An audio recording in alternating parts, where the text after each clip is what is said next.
Over 60% of LTTE cadres who were handed over to the Ministry for Rehabilitation has been reintegrated with their communities. Rehabilitation Minister D.E.W. Gunasekara said. In October 2009, 11,696 LTTE cadres were handed over to the ministry to be rehabilitated after ending the 3-decade war in the island. These LTTE cadres were in the thick of war. It was a really war for 3 long decades. Within a matter of 1.5 years, we released 60% of them have been released. It's a marvelous achievement, significant achievement, which we can be proud of. This is unprecedented in the history of rehabilitation. I don't think there's an example to quote from any part of the world that we have done, any other country has done such a marvelous, enormous task as we have done. And our ministry has undertaken, for the first time in the country, we are giving loans to them for rehabilitation at 4% interest, unprecedented in the history.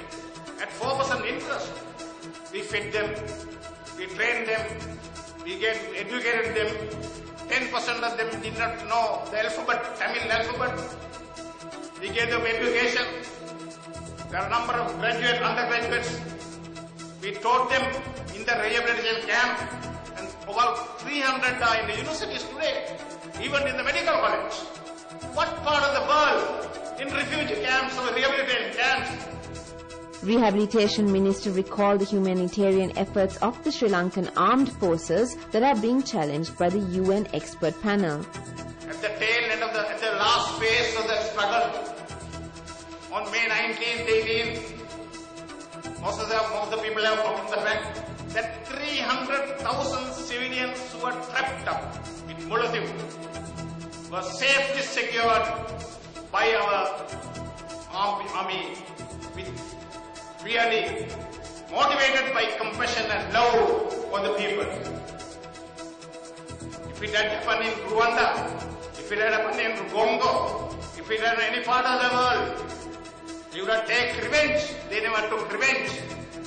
Prabhakaran's mother and father were carried on our shoulders, our soldiers' shoulders. And to that extent, they were so compassionate and had love for the Tamil people. And that is the message that Sri Lanka has given to the rest of the world. It's an unprecedented task that we have performed. And let the rest of the world come to know. Sooner or later, they will come to know that we have been proved correct. Gunasekara was speaking at an art exhibition organized by the Bureau of the Commissioner General of Rehabilitation for ex-combatants on the theme Reflections of Transformation Through Art at the National Art Gallery in Colombo today. The paintings were created by the ex-combatants who are currently undergoing rehabilitation at the Protective Accommodation and Rehabilitation Centres in the North and East.